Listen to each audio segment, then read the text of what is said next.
So here we are for week 2 of Emergency Preparedness Challenge for 2025. Glad that you're back. If this is your first time watching, go back and watch last week so you can catch up with us.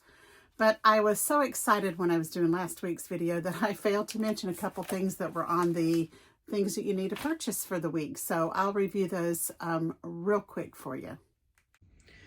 So as I mentioned, here is what I forgot on week 1. You needed to add 5 pounds of flour. And I buy my flour in the 25-pound bags at Walmart, and then I can them in or store them in jars like this. And I usually use a regular canning lid and air vacuum seal it. That's why this one says open first, because it's a different kind of lid. And then a couple of packs of salt, boxes of salt, but pick whatever kind of salt you use and make sure you have some in your regular pantry and some that you can store for your long-term shelf storage. Okay, so welcome back. This is Vicki with the 411, and we're working on a 52-week emergency preparedness challenge, and this is week 2. So this week, it's going to be a super week because a lot of the things were mentioned as soup, your cream of mushroom or your cream of chicken type soups. And I found them on sale at several grocery stores. Whatever kind's good for you. There are so many kinds: unsalted, gluten-free, heart healthy, a lot of soups like that, and they're like buy 2 get 2 free. The Campbell soup was that way. The Progresso soup that my husband likes was buy 2 get 3 free. So I stocked up on some soup this week. Also was on the list was tomato soup. So they said 8 cans of cream of mushroom or cream of chicken soup. Now I use a Bechemel white sauce as well that has a longer shelf life. Your soups will have about a year to 2 years, depends on how long they've been on the shelf at the grocery store.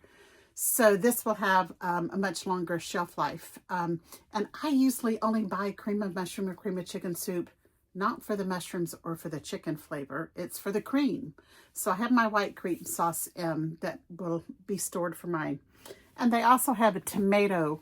Thrive has a tomato sauce powder that you can use for tomato paste, tomato sauce, tomato soup. You can use it for all things tomato, and have that longer shelf life than what the cans you buy at the grocery store. Next thing on the list was also for pasta.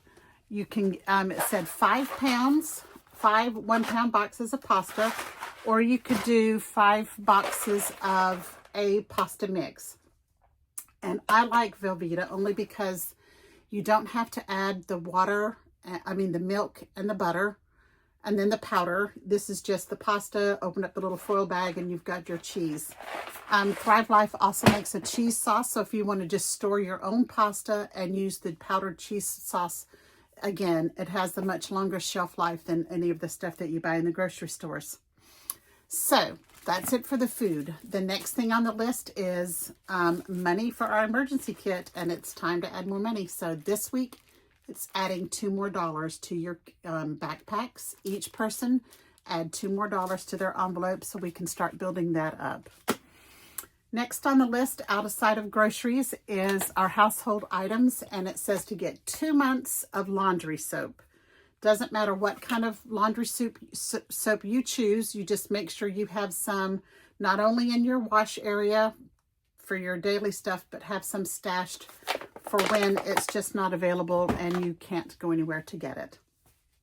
So next on the list for our emergency preparedness is a wool, excuse me, had brain relapse there. Wool blanket. Wool is recommended because moths won't eat a wool blanket, and you can store it and usually not have to worry about any kind of moths or any bugs eating into it. Plus it says that or a sleeping bag, and then some type of a ground pad. Could be a yoga mat. I've got cots, so if I don't have a way to haul my cot with me, I can at least take the little mattresses off my cot. Give me something to put under my blanket or under my sleeping bag if you were in an evacuation area or in someplace and you had to sleep on the ground. It just makes sleeping on the ground a little more comfortable. Another habit to try to set is have a flashlight and a pair of shoes beside your bed by your nightstand. Even maybe a pair of gloves this time of year. If the power went out and there was some type of emergency at night, you don't want to be wandering around your house looking for how to get out and looking for a flashlight. It's good to just start that practice and have it beside your bed at night, whether it's a pair of flip-flops, Crocs, pair of bedroom slippers, just something that you can slip into if you had to evacuate and leave your house for the day or in the middle of the night. And last thing that's on the list for today is to start gathering some water buckets of some sort, bottles. You can use if you use liquid laundry detergent, those are great bucket or tubs, bottles, whatever you want to call them, that you can put water in, and then later, if you need them in emergency, you've got soapy water to wash some laundry, whether it be socks or underclothes, just something that makes you feel a little bit better because you've got clean clothes on if you're, in an area where you've had to evacuate or something, or just don't have power and can't do laundry at home. So that's a good one.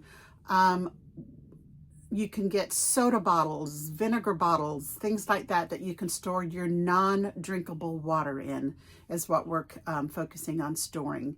So I wouldn't go with the milk jugs because they're kind of that porous plastic and not very sturdy and will collapse easy. So just be looking for things that you have around the house or things you can buy at the Dollar Tree or something that is water, something you can store water in. Both, if you're look for drinking water and the non-potable water. Remember, if you want to get my monthly newsletter, it'll have all 4 weeks for this month. There'll be a link in the description of where to go to just fill out a Google form, and I can put you on my mailing list for my monthly newsletter. And if you're at all interested in learning how to get this kind of food at a very reduced cost, I'll have a video coming up later this week about that. So keep your eyes open for that. Again, I'm Vicki with the 411. Thank you for watching. If you haven't subscribed, please subscribe. Share this with your friends, family. Try to get them to join you on this 52-week journey of getting your family a little more prepared. Thanks for watching.